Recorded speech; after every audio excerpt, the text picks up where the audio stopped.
আসসালামু আলাইকুম। আশা করি সবাই অনেক অনেক ভালো আছেন। আমি আলহামদুলিল্লাহ অনেক ভালো আছি। আর আজকে কিন্তু এই মুহূর্তে আমি দাঁড়িয়ে আছি আমাদের পূর্ব পাশে যে সবজি বাগানটা সেখানে। তো আপনাদেরকে আজকে একটু ঘুরে দেখাবো যে আসলে সবজি বাগানের কি অবস্থা। আর আপনারা দেখেছেন যে কয়েকদিন আগে কিন্তু আমি কিছু লাউ গাছ লাগিয়েছিলাম। সেগুলোর কি অবস্থা সব আপনাদের দেখাবো। আর সবজি বাগানে আর এই অবস্থায় কি কি গাছ আছে সবকিছু একটু ঘুরে দেখাবো। আশা করি যে আপনারা সঙ্গেই থাকবেন। তো শুরুতে কিন্তু লাউ গাছগুলোই দেখাচ্ছি, মানে কিছুদিন আগে আমি যে লাউ গাছগুলো লাগিয়েছিলাম সেগুলোই দেখাচ্ছি। এই যে দেখেন, এই কয়েকদিনের মধ্যেই কিন্তু এগুলা জাংলায় উঠে গেছে এবং লাউও কিন্তু ধরতে শুরু করে দিয়েছে। এই যে প্রচুর জালি আসছে কিন্তু, এই যে প্রচুর পরিমাণে লাউয়ের ফুল আসছে, এখন জালি আসতে শুরু করেছে এবং লাউ ধরতেও শুরু করেছে অলরেডি। কিন্তু গাছ থেকে লাউ কাটা হয়েছে 2-3টা। আর এই মুহূর্তে কিন্তু গাছেও লাউ আছে, যেমন এই যে এখানে একটা লাউ ঝুলে আছে। আমি এই পাশ থেকে দেখাচ্ছি, অবশ্য জানলার ওই পাশে গেলে বেশি ভালো হতো।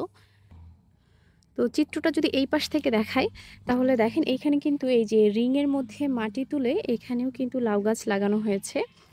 এখানে 3-4 সারি যে রিংয়ের মধ্যে লাউ গাছ দেওয়া হয়েছে। আর এদিকে যদি একটু দেখাই যে লাউ ধরতে যে শুরু করেছে সেটা আপনারা বুঝতে পারবেন। এই যে এখানে কিন্তু দুটো লাউ ঝুলে আছে, আবার ওই যে ওপাশেও কিন্তু লাউ ঝুলে আছে। এগুলা কিন্তু নতুন, মানে নতুন যে গাছগুলো উঠেছে সেগুলো। আর পুরাতন গাছ কিন্তু সবগুলোই তুলে ফেলা হয়েছে। আর এদিকে যে ঘাস পালানটা ছিল আর কি, এখন কিন্তু সব ঘাসগুলো একেবারে তুলে ফেলা হচ্ছে, কারণ এখানে আর ঘাস লাগানো হবে না। এখানে পরবর্তীতে আব্বু রসুন, পেঁয়াজ বা অন্য সবজির মানে চাষ করবে এখানে। তো এই যে আমাদের মালটা গাছ, তো এই যে মালটা কিন্তু এটা কিন্তু সবুজ থাকে, মানে হলুদ হয় না। বেশ কিছু মালটা কিন্তু খাওয়া হয়েছে এখান থেকে, আর গাছে এখন আছে বেশ কিছু।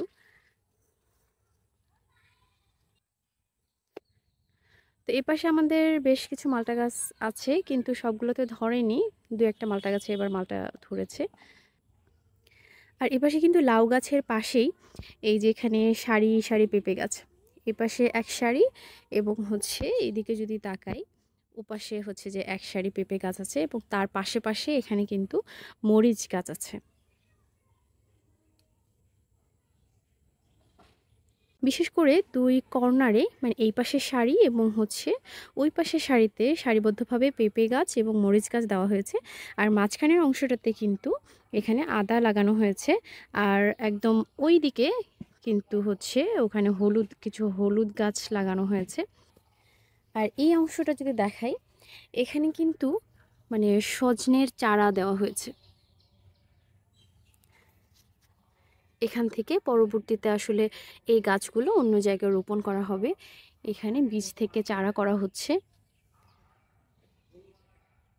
মানে এই বরাবরই কিন্তু একদম ওই শেষ মাথা পর্যন্ত এখানে সজনা গাছের চারা দেওয়া হয়েছে।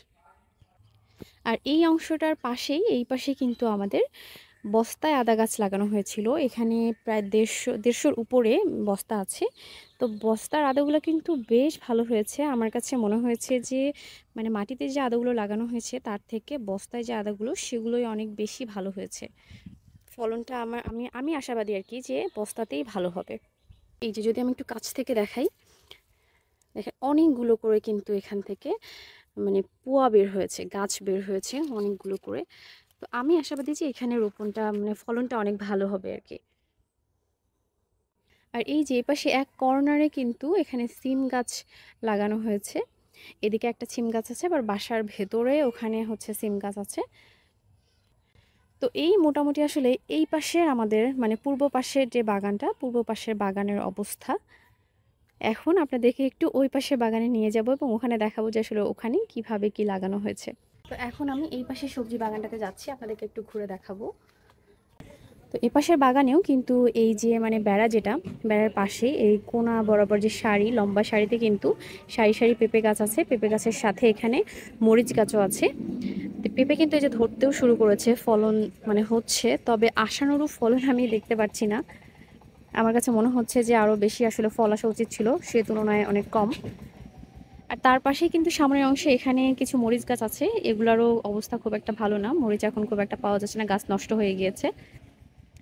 আর তার পাশে এদিকে কিন্তু এই যে কলমি শাক কিছু আছে, মানে এটা হচ্ছে আমাদের বাসায় যাতে চলে আর কি, টুকটাক খাওয়া দাওয়ার জন্য। এদিকে কিছু কলমি শাক আছে।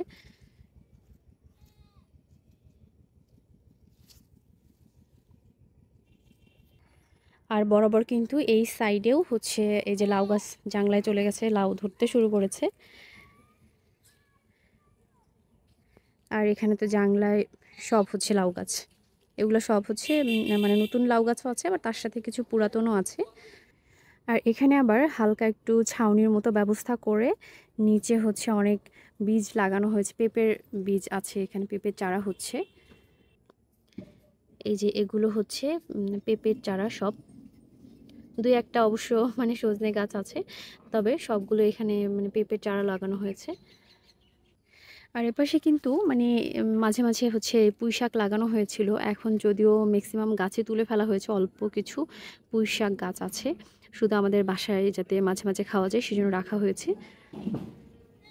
আর এই পাশে মানে নিচের দিকের যে জাংলাটা, তার উপরে যদি তাকাই তাহলে এই পাশে সারিতে লাউ গাছ তো এই পাশে জাংলায় চলে গেছে, আর এই সারি বরাবর কিন্তু এখানে ঢ্যাঁড়স গাছ লাগানো হয়েছে আর মরিচ গাছ আছে।